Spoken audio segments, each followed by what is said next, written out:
नाज़रीन, जस्कम चेयरमैन सनान कुरैशी की गिरफ्तारी ज़ाहिर करण खां पोइ खेसि कराची की दहशतगर्दी टोड़ अदालत में पेश किया वियो। अदालत सनान कुरैशी के 2 ॾींहनि जी जिस्मानी रिमांड ते पुलिस हवाले करे छॾियो। सनान कुरैशी अदालत में बयान ॾींदे चयो आहे त संदसि अखियूं बंदि करे तशद्दुद कयो वियो, बिना वारंट जे घर ते चढ़ाई करे गिरफ़्तार कयो वियो, इंसाफ़ फराहम कयो वञे। उन हवाले सां रिपोर्ट करे रहियो आहे महताब शर।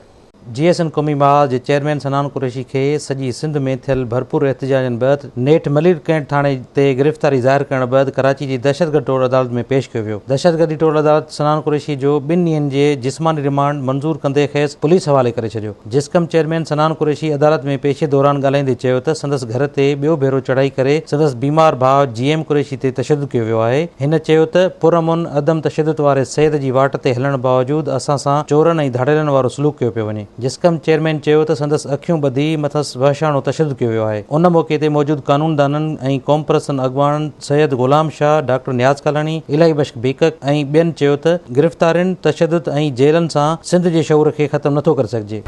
सनान जे मथां टार्चर थियो आहे, उन पाण स्टेटमेंट रिकॉर्ड कराई, उन करे हिनखे कंहिं बि हवाले सां वरी पुलिस कस्टडी में ॾियणु मुनासिब न आहे।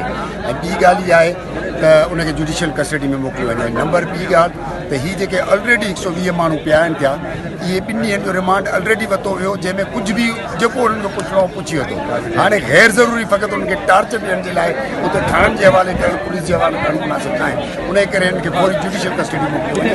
उहो जेको आहे जज साहिब असांखे केस जी कारवाई कई ऐं उन में असां उन सॼे 120 माण्हुनि खे जुडिशियल कस्टडी करायो। हाणे सभु जेके आहिनि जुडिशियल कस्टडी में थींदा ऐं सुभाणे डेट लॻी आहे, इंशाल्लाह बेल बि बुक करे सुभाणे खां बेल एप्लीकेशन। तव्हां ॾिठो हूंदो त उन महिल सलमान ख़ान जेको आहे स्टेज ते बीठो रहियो, हुन अहिड़ी को बि अमल, को बि हिदायत अहिड़ी न ॾिनी जंहिंमां जेको आहे का दहशतगर्दी बूई अचे।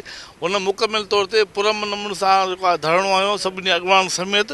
इन करे असीं सम्झूं था पिया त बहरिया टाउन खे बचाइण जे लाइ, बहरिया टाउन ख़िलाफ़ थींदड़ जेका सियासी जदोजहद खे रोकण जे लाइ इहे अहिड़े क़िस्म जा हथकंडा इस्तेमालु कनि था त जीअं हिननि खे बुझाइजे, ख़ामोश थी वेही रहनि ऐं बहरिया टाउन जे ख़िलाफ़ जदोजहद न कनि। असीं सम्झूं था त जेल केस इहे असांजी जदोजहद जी राह में रुकावट न थी सघंदा।